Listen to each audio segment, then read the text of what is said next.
مومن سے یہ ہو ہی نہیں سکتا ہے، مومن سے یہ توقع ہے ہی نہیں کہ مومن تانا دینے والا ہو، مومن لعنت ملامت کرنے والا ہو، اور مومن فاحشہ بے حیائی کی باتیں کہنے والا ہو، اور مومن گالی دینے والا ہو۔ یہ مومن سے توقع ہی نہیں۔ مومن اس سے اپنے آپ کو بچاتا ہے۔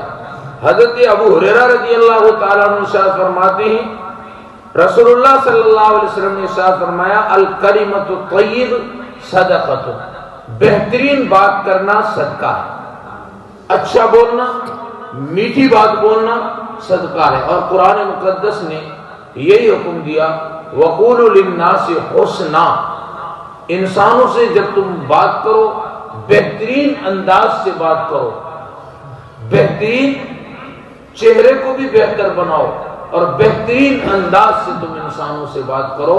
حضرت ابو ہریرہ رضی اللہ عنہ فرماتے ہیں، رسول اللہ صلی اللہ علیہ وسلم نے ارشاد فرمایا، میٹھی بات کرنا، بہترین بات کرنا، اچھے انداز سے بات کرنا صدقے کے برابر ثواب ہے۔